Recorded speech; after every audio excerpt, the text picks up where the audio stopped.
Voilà, bonjour. Aujourd'hui, nous allons parler de la compilation du noyau Linux, notamment des options de compilation qui permettent de renforcer la sécurité du noyau Linux. Pour commencer ça, on va parler de différents types d'attaques standards qui peuvent apparaître. Par exemple, un buffer overflow. Typiquement, j'ai une méthode mine avec un tableau ici, un array de 4 caractères, et on utilise la fonction string copy où on copie bien plus que 4 caractères. Le problème qui va survenir, c'est que vous avez le buffer qui est ici, qui est sur le stack. Puisqu'on est dans une fonction, dans une méthode, on a une adresse de retour qui est mémorisée sur le stack, et puisqu'on dépasse les 4 bytes du buffer, on va modifier l'adresse de retour, et puis on peut soit euh, exécuter du code malicieux, soit faire un deny of service, puisque l'adresse de retour sera fausse et l'application va s'arrêter. Quand on... Certains types d'attaques, on peut avoir exactement ce qu'on avait avant, des variables locales, l'adresse de retour ici. On peut insérer ce qu'on appelle un shellcode, qui est du code exécutable. Et si on arrive à modifier de manière intelligente cette adresse de retour, eh bien on va pouvoir exécuter le shellcode qui est ici. Ce type d'attaque est difficilement possible maintenant car les stacks ne sont plus exécutables. Ils n'ont plus la propriété d'être exécutables.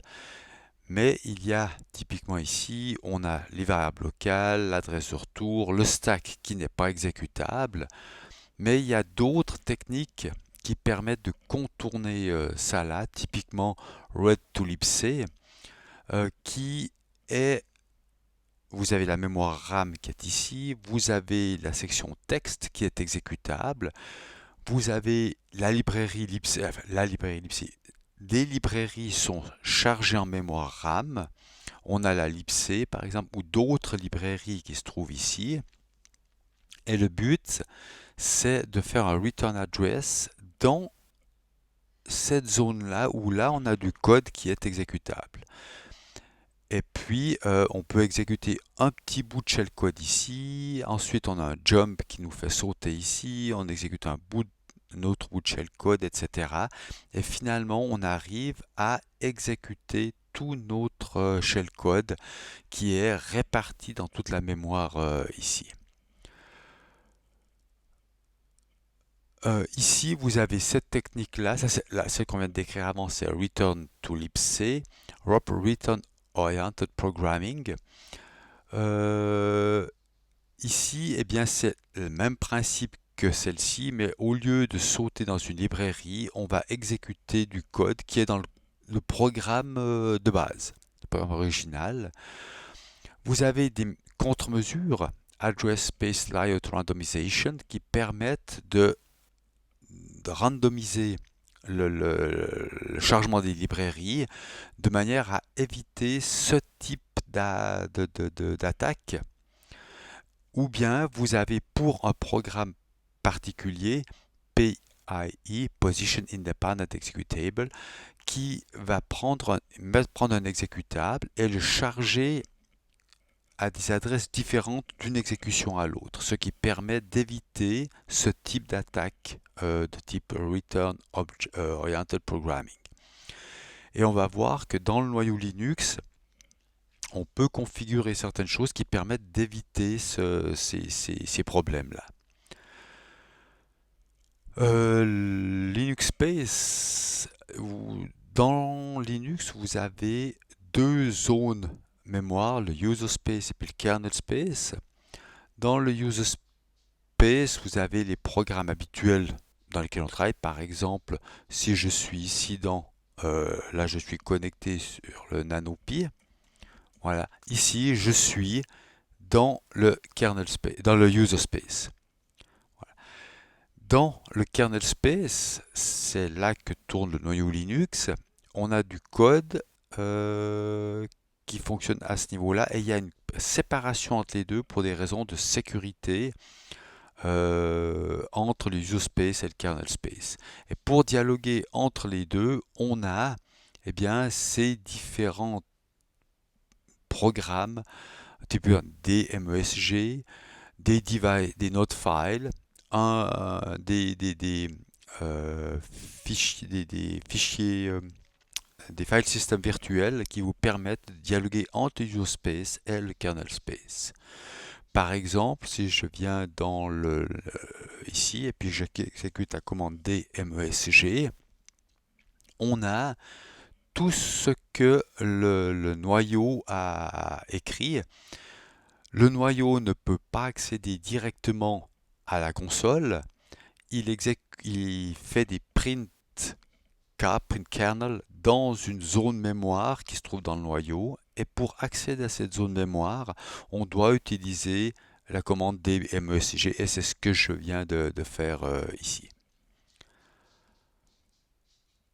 Alors, le noyau Linux, dans l'environnement qu'on a, se trouve dans le workspace nano build root, ça c'est le répertoire de base, et puis output build Linux avec la version du noyau Linux qui est là.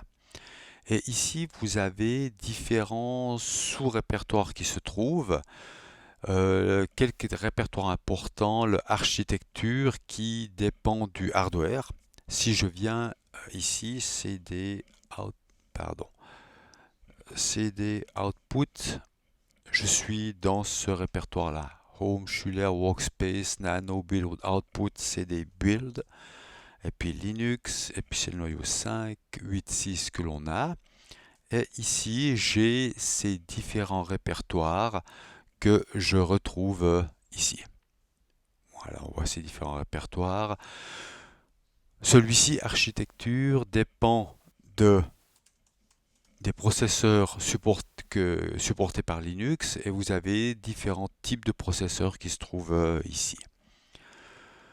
Dans le répertoire documentation, vous avez toute la documentation du noyau Linux qui est très pertinente, très détaillée, mais qui n'est pas organisée. Et il faut effectivement chercher là-dedans pour retrouver l'information que l'on désire. Dans ce répertoire-là, vous avez tous les drivers que Linux connaît, tous les file systems, les include files du noyau Linux. Dans kernel, vous avez le code du noyau Linux, le scheduler, etc. qui se trouve ici. D'autres répertoires particuliers. Vous avez des fichiers particuliers qui se trouvent dans ce répertoire-là. Vous avez le VM Linux. Lorsqu'il est compilé, c'est le noyau Linux au format ELF pour le processeur ARM64 que l'on utilise. Un fichier important qui est le fichier .config où vous avez toute la configuration du noyau. ls-al.config. Voilà. Et dans ce fichier-là, vous avez toute la configuration du noyau. Ce fichier, eh bien, c'est du texte que je peux visualiser. Voilà. Et puis, vous avez toutes ces variables-là. Je montrerai après, lorsque je vais configurer un petit peu le noyau, on a toutes ces variables d'environnement qui sont initialisées ou pas initialisées et qui permettent de configurer le noyau. Vous avez celui-ci, le config old, qui peut être utilisé lorsque vous devez reprendre la configuration d'un ancien noyau Linux pour la porter sur le nouveau noyau Linux. Là, c'est la configuration pour les makefiles et le makefile général qui va influencer tout le processus de compilation. Alors, lorsque Linux démarre, vous avez le premier code qui est utilisé, c'est celui-ci, voilà, qui dépend forcément du hardware. Et ensuite, vous avez un code start kernel qui se trouve dans init-mine.c. Donc si on regarde, nous ne sommes plus dans le répertoire architecture. Ça, c'est du code qui est commun à tous les noyaux Linux qui tournent sur toutes les architectures. Donc on voit que c'est indépendant du hardware. Et puis cette méthode qui est là, eh bien, va initialiser le CPU, la mémoire, etc. Les informations de bas niveau. Lorsque nous avons installé Linux la première fois, nous avons dû faire ce makefile ici, qui configure le build root pour cet environnement, pour l'environnement qui nous intéresse, NanoPi. Et puis vous avez tous ces fichiers .config qui ont été initialisés pour l'environnement qui nous intéresse. Quand on compile Linux, chose qu'on avait déjà vue, on doit venir dans ce répertoire-là et puis faire un make Linux menu config ou make Linux xconfig, mais pour ça il faut mettre des packages supplémentaires. Et puis si on veut configurer, si on veut compiler que le noyau Linux, on doit faire un Linux rebuild qui est ici.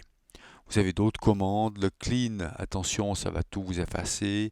Le help, différentes commandes. Celui-ci, c'est celui que l'on a vu précédemment que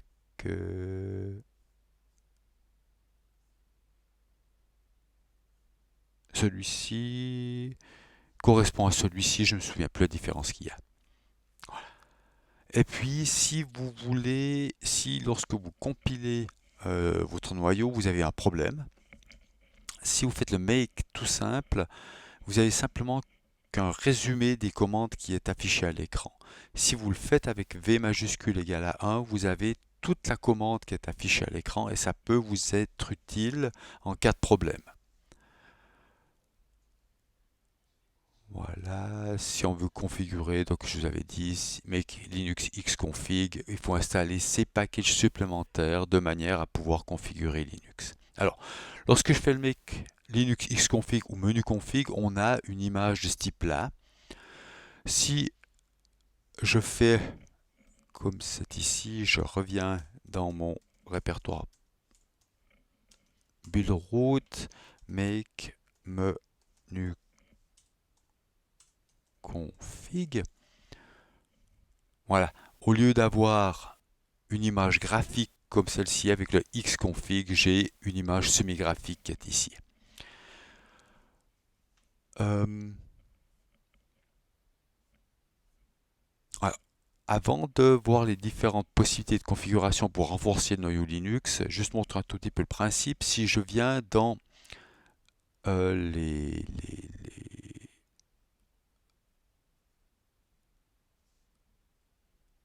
Ah, mais je me suis trompé. Make, pardon, Linux menu config, cette fois. Parce qu'avant, je configurais build root. Cette fois, je configure avec make Linux menu config. Cette fois, je configure le noyau Linux. Voilà. Vous avez, ça c'est les options du noyau Linux. Si je viens par exemple dans Device Driver, je prends le PCI Support et je veux supprimer, ou bien si je veux par exemple mettre celle-ci ici en plus. Donc je vois que j'ai ces options-là pour le bus PCI. Je rajoute celle-ci. Alors, si je viens dans le Help, j'ai cette variable d'environnement que je copie ici et qui va avoir une influence sur la compilation. Donc je fais un exit, exit, je sauve. Voilà. Donc si je reviens dans la configuration output build Linux 5, voilà, je fais un less.config, vous avez les configurations de Linux qui se trouvent ici. Je recherche cette variable d'environnement, et bien on voit qu'elle a été mise à yes ici. Donc, cette variable-là, si je fais un quit, je viens maintenant, j'étais dans les drivers, dans le répertoire driver de Linux. On avait vu, voilà.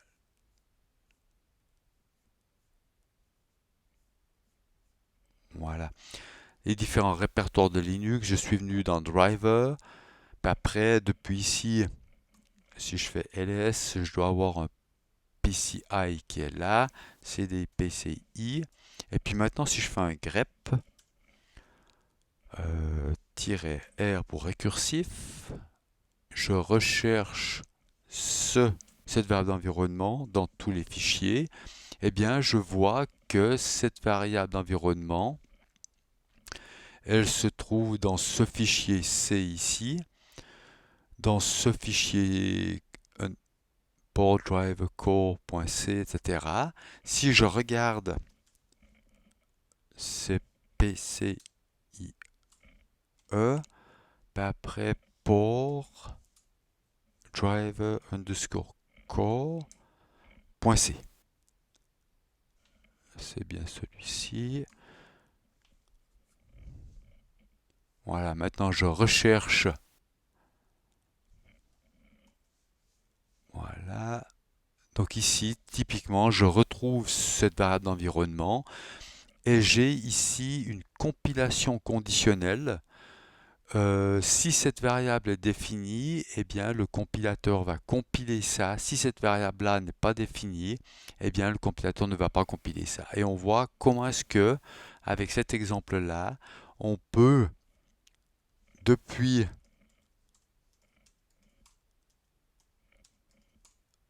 la configuration, je vais y arriver, make Linux menu config. Voilà, on voit depuis cet environnement ici, l'environnement de configuration, quelle est la conséquence lorsqu'on active ou lorsqu'on désactive une option de compilation. On voit qu'il y a une influence directe sur le code généré. Alors si je viens maintenant dans des options de compilation, alors un peu plus qui renforce la sécurité, disable kernel.config support. Il y a cette option-là. On a vu que le fichier .config contient toute la configuration du noyau Linux. Si on active cette option-là dans le General Setup, eh bien, il est possible, avec la commande cat proc config.gz, de visualiser toute la configuration du noyau Linux. Et c'est clair qu'il est conseillé de désactiver ça. Donc ça, j'ai indiqué Hardening Linux. J'indique chaque fois le Hardening Linux, qu'est-ce qu'il faut faire pour augmenter la sécurité du noyau. On peut aussi, c'est activer le fstack protector qui contrôle quelques buffer overflow et qui va typiquement empêcher d'écraser l'adresse de retour comme on l'a vu au début. Pour configurer ça, vous devez venir dans General Architecture Dependent Option et puis on peut activer ces options qui sont là. Une brève explication, cette option-là, qu'est-ce qu'elle fait? Vous avez une variable local buffer overflow qui a un tableau de 16 bytes, j'en initialise 18, je compile ça avec cette option. Le fichier de sortie, c'est celui-ci. Lorsqu'on exécute ce fichier-là, eh bien, il y a un stack machine detected et puis le fichier se termine. Donc, il y a une détection qui a eu un buffer overflow ici. Comment est-ce que c'est fait? Vous avez si je désassemble cette méthode qui est là, vous avez lorsqu'on rentre dans une méthode, on doit sauvegarder l'environnement. Et puis, avec cette option stack protector, on a ce code-là qui est rajouté. Et ce code, qu'est-ce qu'il fait? Ce code en rouge qui est rajouté à l'entrée et à la sortie, on a ce code en rouge qui est aussi ajouté. Qu'est-ce que fait ça? Vous avez la variable val qui est ici et puis vous avez ce code qui est là qui rajoute ce qu'on appelle un canary. Un canary, c'est une variable aléatoire qui se trouve pour un processeur Intel à cette adresse-là, le processeur GX 2.14, on a une variable aléatoire qui est là, qui est copiée ici. Lorsqu'on va sortir de la méthode, eh bien, vous avez ce code qui est ici, qui fait une comparaison entre la valeur qui est ici et la valeur qui est là. Et si cette valeur-là est différente que celle-ci, ça veut dire qu'on a modifié quelque chose ici et qu'il y a un overflow qui a été fait et le système va s'arrêter. Le système va s'arrêter, ça va faire un denial of service, mais ça va empêcher de pouvoir exploiter ce buffer overflow. Il est possible de faire ce qu'on appelle un randomize VA space. On avait vu au tout début que certaines attaques, return to libc, ROP, etc., permettent si une librairie est chargée toujours au même endroit, eh bien on peut faire ce type d'attaque. Et ici, il est possible avec cette commande-là de renforcer la sécurité pour dire au noyau, tu ne charges pas toujours ton code au même endroit. Et vous avez cette commande systctl-w write kernel randomize vspace égale la value. On verra, la value peut être 0, 1 ou 2. Ou bien cette méthode qui est là, cette façon de faire là, qui est strictement la même que celle-ci. On a un file system virtuel qui permet le dialogue entre le user space et le kernel et qui va écrire cette value dans randomize vspace. Ici, on peut visualiser ça, on peut modifier ça. Si je veux avoir un Linux qui est plus sûr, je dois écrire un 1 là-dedans, ou mieux un 2. Et puis vous avez les significations qui sont ici. Le 1, eh bien, ça va vous faire une randomisation de ce type-là. Et puis ici, vous avez le heap randomization qui est ajouté si on met un 2 là-dedans.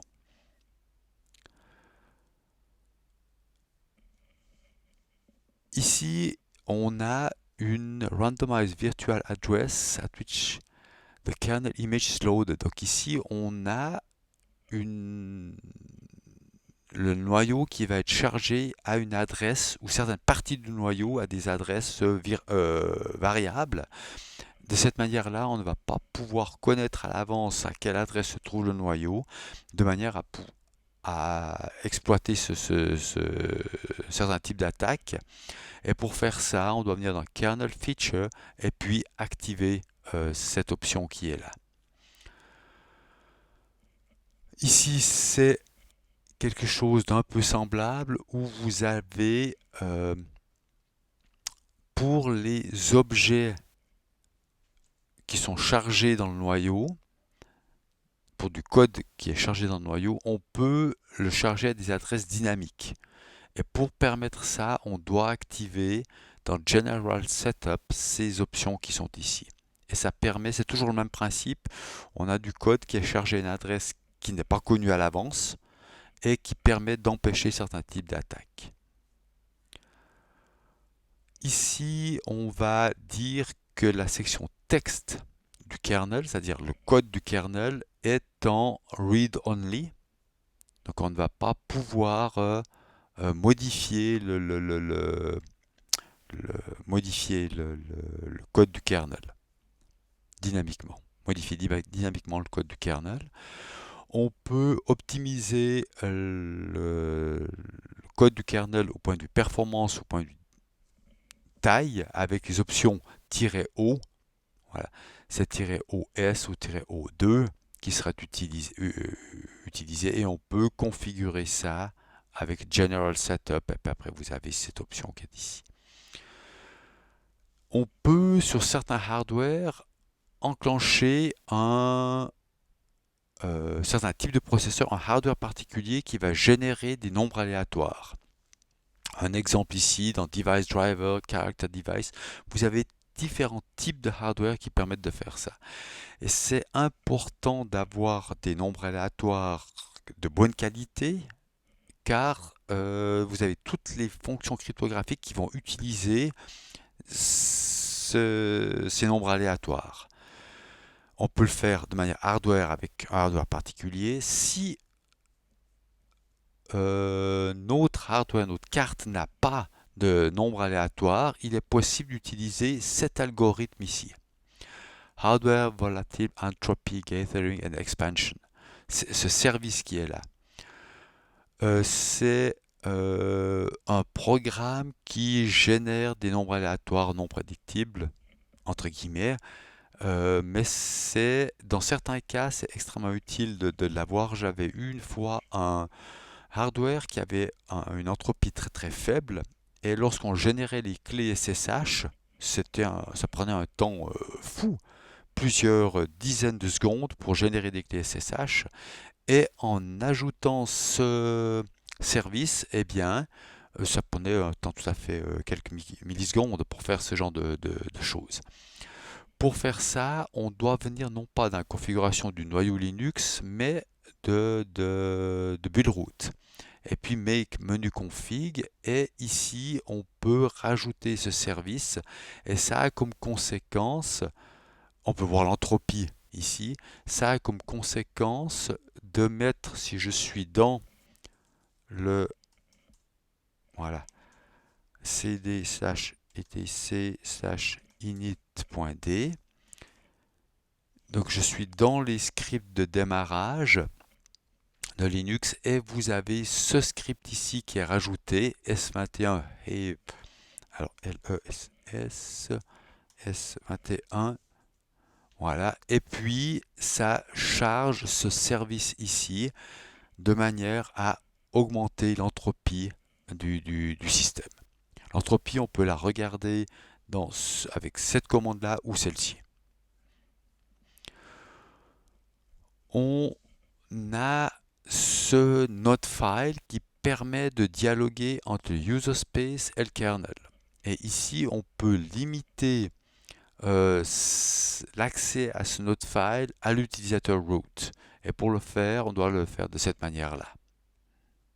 Car effectivement, lorsqu'on accède au noyau, eh bien, le noyau, c'est une mémoire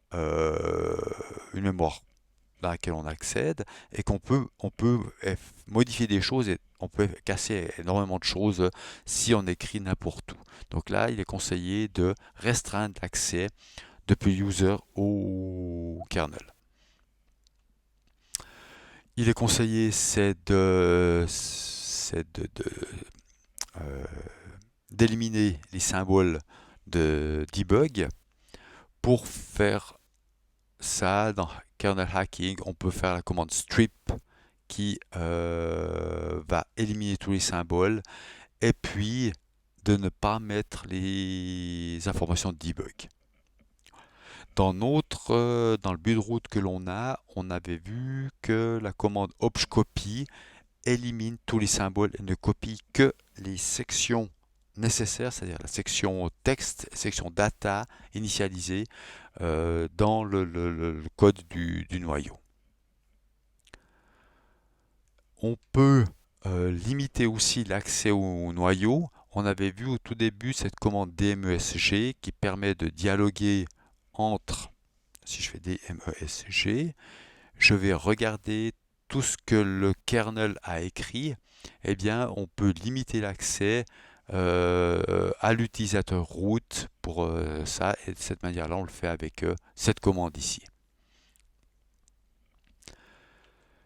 Ici, vous avez Kernel Memory Initialization, où on peut initialiser le stack de chaque méthode.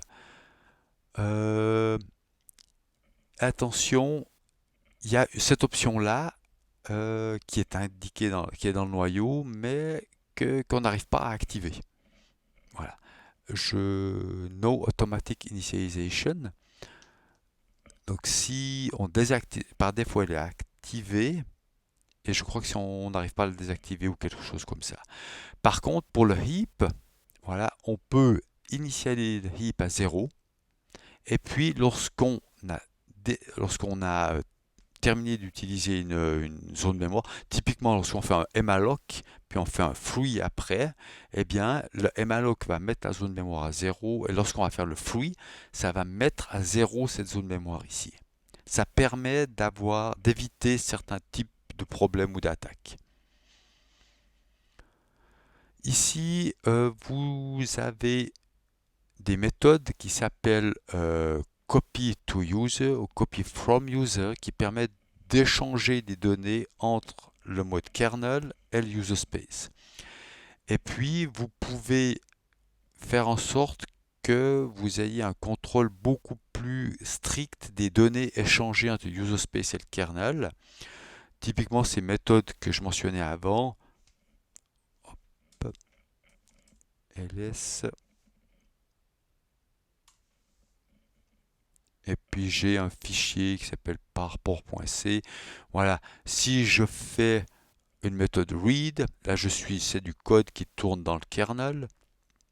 Si je fais une méthode read, on voit qu'on a un copy to user. Et grâce aux options que j'ai mentionnées avant, on peut contrôler de manière beaucoup plus efficace les données qui sont échangées entre le kernel et l'utilisateur ou entre l'utilisateur et le kernel pour un write. Donc, activer ces options ici. Pour certains file systems, je représente ici uniquement XT2, 3 et 4, on peut mettre ces options-là de plus qui ne sont pas activées par défaut, de manière à avoir des contrôles supplémentaires, des contrôles de sécurité supplémentaires qui sont activés. Vous pouvez aussi, c'est tout le stack IPv4, augmenter la sécurité du stack avec ces commandes ici. Typiquement, on est dans le user space et puis je vais dialoguer avec le noyau pour empêcher le forward. Vous avez toutes ces différentes commandes qui sont faites ici sont détaillées dans ce site-ci. Donc si notre système n'est pas un routeur, on va empêcher de forwarder l'information. Si le système est un routeur, eh bien on peut configurer certaines choses ici de manière à augmenter la sécurité. Voilà. Empêcher les ICMP redirect. Ça, ce sont des types d'attaques ICMP qui sont possibles. Et on peut déclencher ça. Les broadcast ICMP, les ICMP qui ont des erreurs dans tête. Voilà. Vous avez différents tics, logging of Martian ICMP, etc., qui sont des messages particuliers ils ont appelé ça Martian parce qu'ils ne savaient pas comment les décrire. Les signes cookies, qui sont une vieille attaque, mais qu'il faut toujours activer. Typiquement, lorsqu'on fait une connexion TCP/IP, de TCP, on a toujours un SYN acknowledge. Et ce SYN cookie attack, vous avez l'attaqueur qui est ici, qui envoie un SYN. Le serveur répond avec un SYN ACK, et puis l'attaqueur n'envoie jamais l'acknowledge. Et ça a comme conséquence de réserver toujours un peu de mémoire ici sur le serveur. Et puis, eh bien, si vous envoyez une trame comme ça, il n'y a pas de problème. Vous envoyez des millions de trames comme ça, eh bien, vous aurez des problèmes ici. Sur les systèmes Linux, sur des processeurs ARM, il y a souvent c'est une attaque qui est plus difficile à faire, je dirais. Si vous avez un petit processeur qui parle TCP/IP, ça, vous devez faire extrêmement attention à ce type d'attaque ici. Donc sous Linux, pour empêcher ça, il faut activer le TCP Sync Cookies. Voilà comment. Ici, vous pouvez l'activer de deux manières ici, soit en configurant le noyau, voilà, de cette manière-là, ou en écrivant, en activant cette commande. Les deux choses sont similaires ici. Voilà, si je veux configurer toutes ces commandes que l'on a vues avant avec cette commande sysctl, on peut les faire de cette manière-là, l'une après l'autre, ou bien il est possible d'écrire un fichier sys-etc/sysctl.conf avec ces options-là que l'on a vues précédemment. Et puis, vous avez cette commande ici qui va lire ce fichier-là et configurer automatiquement ces options qui sont ici.